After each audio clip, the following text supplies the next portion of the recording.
Hello guys, तो स्वागत है आप सभी का शैडो मांगा रिकैप में।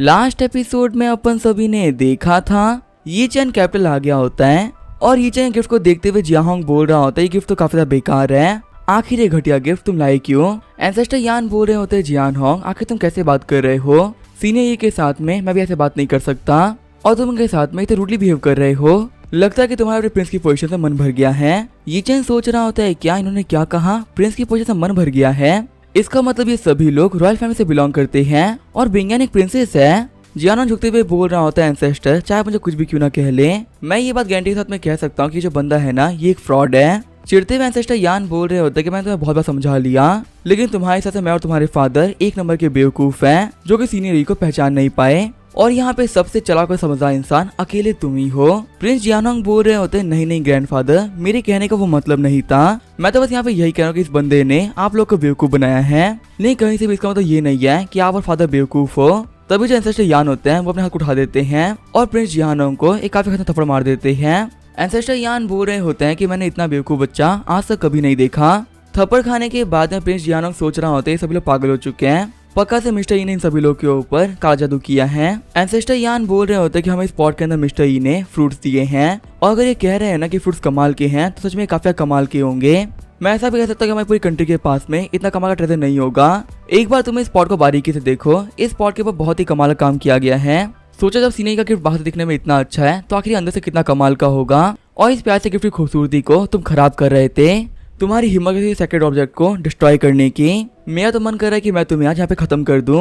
एम्पायर बोल रहे होते हैं एंसेस्टर प्लीज शांत हो जाइए, चाहे प्रिंस कितना बेवकूफ क्यों ना हो, है तो हमारी फैमिली से ही ना। ये चैन सोच रहा होता है कि प्रिंस जियानोंग सही कह रहा है, अगर मुझे पता होता कि तुम्हारी फैमिली रॉयल फैमिली है तो मैं यहाँ पे तुम लोगों को कभी ऐसा गिफ्ट नहीं देता। एंसेस्टर यान बोल रहे होते हैं सीनियरी हम लोग को माफ कर दीजिए, ये हमारी रॉयल फैमिली की बदकिस्मती है कि हमारे पास में इतना घटिया प्रिंस है। इस बच्चे को सबक सिखाने के लिए मैं इसको ऑलरेडी मारपीट दिया है, अब ये फ्यूचर में कभी भी ऐसी हरकत नहीं करेगा, प्लीज अब हमारे दयान किंगडम को कर्ज मत करिएगा।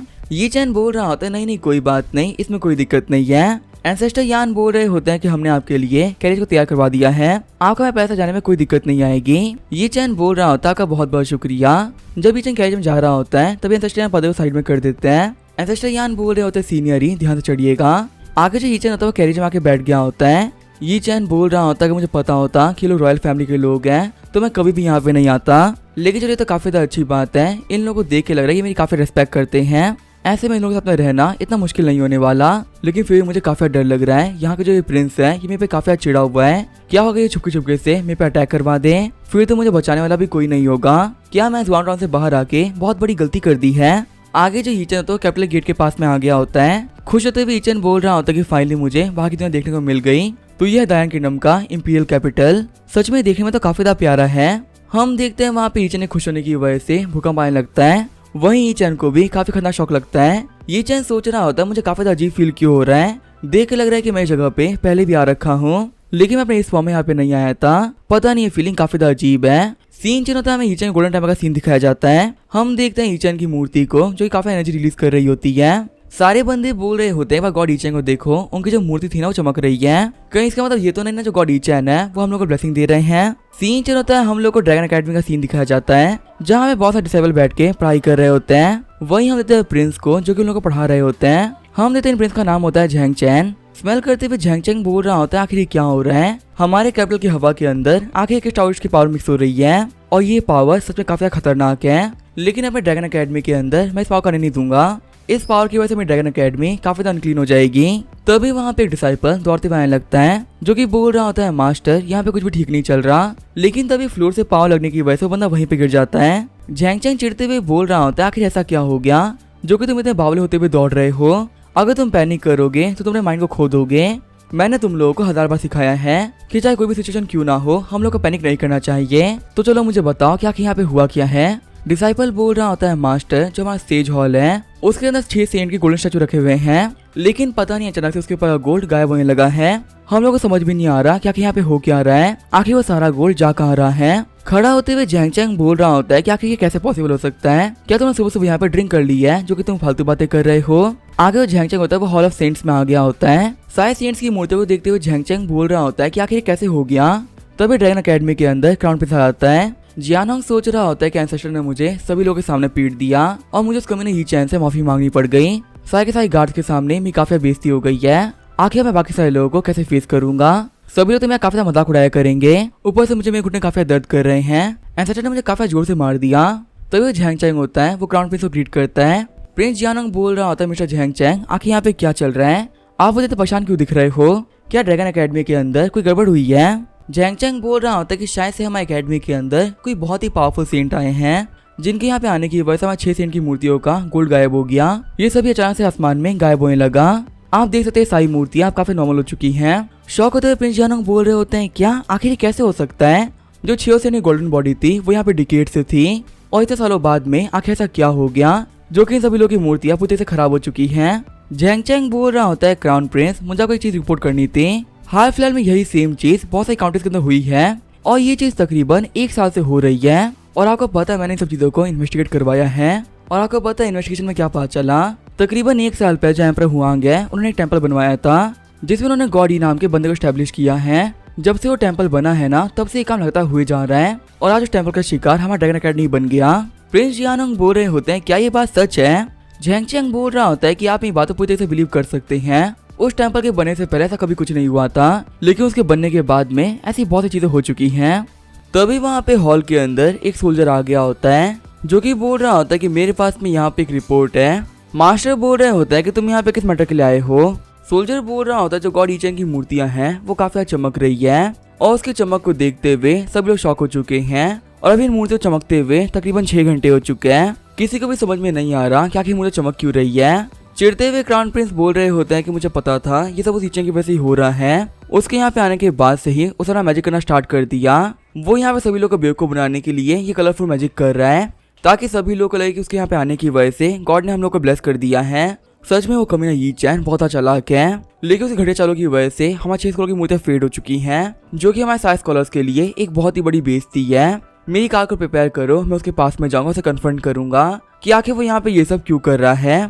मैं क्राउन प्रिंस यान जियानहोंग उस कमीने यी चैन काफी खतरनाक सबक सिखाने वाला हूँ और अब मुझे यहाँ पे कोई नहीं रोक सकता।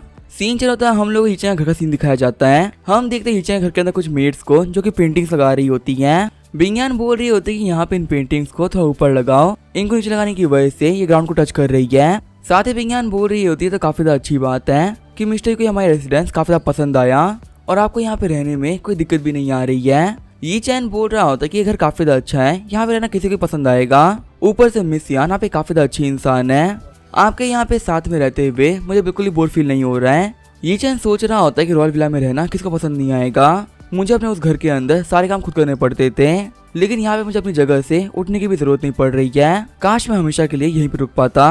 तभी वहाँ पे पीछे चिल्लाता, कमीने ये चैन बाहर निकलो, आखिर तुम कहाँ पे छुप के बैठे हुए हो। ये चैन सोच रहा होता है कि यहाँ पे ऐसा कौन आ गया जो कि मुझे ऐसे बुला रहा है। खिड़की से देखते हुए ये चैन बोल रहा होता है, क्या मैंने किसी को ऑफेंड कर दिया है जो कि मुझे गुस्से में बाहर बुला रहा है। चिल्लाते हुए क्राउन प्रिंस बोल रहे होते हैं कि ये चैन मुझे पता है कि तुम वहाँ पे छुपे हुए हो, अगर तुम एक मर्द हो ना तो बाहर आओ और यहाँ पे आके मुझसे फाइट करो। तुम कब से मैं सिटी के लोगों को बेवकूफ बनाए जा रहे हो, पता नहीं तुम्हें ग्रैंडपा फादर के साथ में क्या किया है कि वैसे पागल से हो गए हैं और वो नहीं देख पा रहे हैं कि तुम कितने बड़े कमीने हो। अगर तुम बाहर नहीं आए ना तो मैं अंदर आ जाऊंगा। तभी जब बिंगयान होती है वो गुस्से में गेट खोल देती है। चिढ़ते हुए बिंगयान बोल रही होती है, ब्रदर आखिर आपको क्या चाहिए, आप बाबा हम लोग को परेशान करने के लिए क्यों आ जा रहे हो। जियानहोंग बोल रहा होता है, बिंगयान यहाँ पे इस मैटर से तुम्हारा कोई लेना देना नहीं है, मैं तो यहाँ पे इस कमीने यी चैन से मिलने के लिए आया हूँ। फिर जियानहोंग होता है अपनी स्वॉर्ड को बाहर निकाल लेता है और वो अपनी स्वॉर्ड को यी चैन गले पे रखते हुए बोल रहा होता है कि तुम एक बहुत बड़ी कमीने हो, जो कि सामने से तो काफी अच्छे बन रहे हो लेकिन अंदर से बहुत बुरे हो। यी चैन सोच रहा होता है यहाँ पे चल क्या रहा है, मुझे यहाँ पे कैपिटल के अंदर आए हुए दूसरा दिन ही हो रहा है और इस बंदे ने गले के ऊपर तलवार रख दी है। यहाँ पे रॉयल फैमिली काफी खतरनाक है, अगर इस बंदे को मैं कभी अकेले मिल गया तो मुझे पक्का से मार डालेगा। क्राउन प्रिंस बोल रहा होता है, ये चैन तुम बोले यहाँ पे सभी लोग को बेवकूफ बना सकते हो, लेकिन तुम मुझे कभी भी बेवकूफ नहीं बना पाओगे। ये चैन बोल रहा होता है, प्रिंस एक बार मेरी बात सुनिए। तभी वहाँ पे प्रिंस की नजर पिछली पेंटिंग पे जाती है। प्रिंस बोल रहा होता है कि मैं कभी सोच रहा था कि लाइट कहाँ से आ रही है। वहाँ पे उस वॉल के ऊपर एक पेंटिंग लगी हुई है और वही कभी चमकी जा रही है, पर आखिर एक पेंटिंग चमक कैसे सकती है। चलो चल के देखते कि आखिर हो क्या रहा है। ये चैन सोच रहा होता है, ये क्या हुआ, इसे मुझे छोड़ क्यों दिया, ये तो मुझे मारने वाला था ना। तभी यहाँ पेंटिंग को देखते हुए प्रिंस काफी शॉक हो गया होता है। पेंटिंग को देखते हुए प्रिंस बोल रहा होता है कि आखिर कितनी कमाल की पेंटिंग है, जितनी ये पेंटिंग एलिगेंट है उतनी ही ये पावरफुल है। इस पेंटिंग के अंदर हम देख सकते हैं कि आखिर जिसका पेंटर होगा वो कितना पावरफुल होगा। सच में ये पेंटिंग सिर्फ एक गॉड ही कर सकता है। ये चैन सोच रहा होता है क्या ये थोड़ा सा पागल है, अभी यहाँ पे मैं गर्दन पे तलवार रखते हुए मुझे इतनी गालियां दे रहा था, लेकिन थोड़ी देर के अंदर ही मेरी पेंटिंग की तारीफ कर रहा है। इस बंदे को समझने में मेरा दिमाग खराब हो चुका है। पता नहीं इन कल्टिवेटर्स के साथ में क्या दिक्कत है। कुछ बूढ़े बूढ़े कल्टिवेटर्स मुझे सीनियर कहते हैं और वहीं ये लड़का जो कि मेरी सेम ही एज का होगा, ये मुझे मारने के लिए मेरे पीछे पड़ रखा है। शायद से जो ये पेंटिंग है ये मुझे मैजिकल पावर दे रही है और मेरी पूरी बॉडी के अंदर एक अलग लेवल की पावर आ रही है। प्रिंस सोच रहा होता है कि स्टार्टिंग से ही मेरे पास में कोई स्पेशल रूट नहीं है और स्पेशल रूट ना होने की वजह से मैं कल्टिवेटर नहीं बन पाया, क्योंकि मैं दयान किंगडम का एल्डेस्ट प्रिंस हूँ और मेरे पास कोई कल्टिवेशन नहीं है। इसी वजह से यहाँ के सभी लोग मैं काफी ज्यादा मजाक उड़ाया करते थे और कोई मेरी वैल्यू नहीं किया करता था। यहाँ तक जब मेरे फादर ने मुझे क्राउन प्रिंस बनाया तो सब लोग काफी गुस्सा हो गए थे, जबकि क्राउन प्रिंस बनने का हक मेरा ही है। बेकार बात तो ये थी कि मुझे पता था कि मैं स्पेशल रूट नहीं है और मैं ऐसा कुछ कर भी नहीं सकता था जिससे कि वो मैं हासिल कर लूँ। लेकिन अभी इस मोमेंट पे मुझे ऐसा फील हो रहा है कि मेरे सामने कैसी एनर्जी है जो कि मेरी बॉडी की सारी कमियों को ठीक कर सकती है और इसी एनर्जी के लिए आज तक मेरी इतनी दिक्कतें भी सही है। आखिर सिर्फ एक पेंटिंग मुझे इतनी बड़ी अपॉर्चुनिटी कैसे दे सकती है। ये चैन बोल रहा होता है प्रिंस क्या आप ठीक है, आखिर आप यहाँ पे रुक क्यों गए हो। खुद को शांत करते हुए क्राउन प्रिंस बोल रहे होते हैं क्या मैं पूछ सकता हूँ कि आखिर ये पेंटिंग कहाँ से आई है। ये चैन बोल रहा होता है कि यहाँ पे इस पेंटिंग को मैंने बनाया था। चिढ़ते हुए क्राउन प्रिंस बोल रहे होते कि तुम इतने बड़े झूठे हो कि तुम्हें हर चीज का क्रेडिट खुद चाहिए होता है। मैं तुमसे नॉर्मली पूछ रहा था कि ये पेंटिंग किसने बनाई है, पर तुम यहाँ पे क्लेम कर रहे हो कि इतना कमाल का मास्टरपीस तुमने अपने हाथों से बनाया है। मैं मान नहीं सकता कि तुम ये बना सकते हो। ये चैन बोल रहा होता है कि तुम कह रहे कि तुम बिलीव नहीं कर सकते कि मैं ऐसी पेंटिंग कर सकता हूँ। ठीक है वो तुम खुद ही देख लो कि आखिर मैं कैसी पेंटिंग्स कर सकता हूँ। ये बोलते हुए ये चैन वहाँ पे एक पेंटिंग उठा लेता है। ये चैन बोल रहा होता है यहाँ पे जो पेंटिंग है ना ये कंप्लीट नहीं हुई है। अभी मैं इसके अंदर पोएम लिखने वाला था, लेकिन ये पोएम के 2 सेंटेंस ही कंप्लीट हुए हैं। क्राउन प्रिंस मैंने सुना कि आप एक कल्टिवेटर नहीं है बल्कि स्कॉलर है, तो आके मेरी बची हुई पोएम को कंपोज कर सकते हो। क्राउन प्रिंस बोल रहा होता है कि हाँ मेरे लिए करना काफी आसान होगा, तो मुझे पहले अपनी पोएम की 2 लाइनें बता दो, उसे कैसे कंप्लीट करना है मैं ये देख लूंगा। फिर वहाँ पे ये चैन ने अपनी पोएम को स्टार्ट कर दिया होता है। ये चैन की पोएम को सुनते हुए क्राउन प्रिंस बिल्कुल शॉक रह गया होता है। हम देखते हैं क्राउन प्रिंस एक अलग ही स्पिरिचुअल वर्ल्ड में आ गया होता है। क्राउन प्रिंस बोल रहा होता है क्या कमाल की पोएम है, ऐसी पोएम मैंने आज तक कभी नहीं सुनी थी। इस पोएट्री सिर्फ 2 लाइन से वर्ल्ड के बारे में सब कुछ बता देती है। सिर्फ और सिर्फ इन 2 लाइन के तो इतने बेनिफिट छुपे हुए हैं जितना कि मैं सोच भी नहीं सकता था। ऐसी पोएम्स और ऐसी रायम मैंने आज तक कभी नहीं सुनी थी। ऐसा लग रहा है कि मैं कोई ऐसी चीज देख रहा हूँ जो कि कभी खत्म ही नहीं हो सकती और इससे स्ट्रॉन्ग चीज इस दुनिया में कुछ भी नहीं है। अगर मैं इस दुनिया में लिखी हुई सारी पोएम्स को और सारी किताबों को भी पढ़ लूँ ना तो भी कोई फायदा नहीं होने वाला। मुझे इतनी कमाल की 2 लाइन किसी किताब में नहीं मिलने वाली। ये वो नॉलेज है जो किसी को गॉड ही दे सकते हैं और कोई नहीं दे सकता। फिर जो क्राउन प्रिंस होते हैं वो अपने होश में आ गए होते हैं। ये चैन बोल रहा होता है क्राउन प्रिंस आखिर आपके मेरे पोएम के बारे में क्या सोचना है। वैसे अभी तो ये पोएम कंप्लीट नहीं हुई है, ये इसकी स्टार्टिंग की 2 लाइन्स है, क्या इसकी आखिर की 2 लाइन को आप कंपोज कर सकते हो। ये चैन के पोएम रिपीट करते हुए क्राउन प्रिंस बोल रहे होते हैं कि इस पोएम के आगे मैं कुछ नहीं लिख सकता, ये पोएम मेरे लेवल के बहुत ज्यादा पार है। ये चैन बोल रहा होता है अगर ऐसी ही बात है तो मैं इस पोएम को कंपोज कर देता हूँ। बिंगयान बोल रही होती है मिस्टरी मैं आपके लिंक को पॉलिश कर देती हूँ। ये चैन बोल रहा होता है आपका शुक्रिया मिसियान। क्राउन प्रिंस सोच रहे होते हैं कि आखिर यहाँ पे क्या हो रहा है। मुझे पूरा भरोसा था कि ये बंदा एक नंबर कमीना है और ये यहाँ पे सभी लोगों को बेवकूफ बना रहा है। लिखा की पोएट्री के अंदर ये इतना अच्छा कैसे हो सकता है। असल में तो इसको एक ठगोना चाहिए था, पर ये एक जीनियस कैसे हो सकता है मैं बिलीव नहीं कर पा रहा हूँ। मुझे पहले वापस जाके झैंग से बात करनी चाहिए, फिर मैं को डिसाइड करूंगा।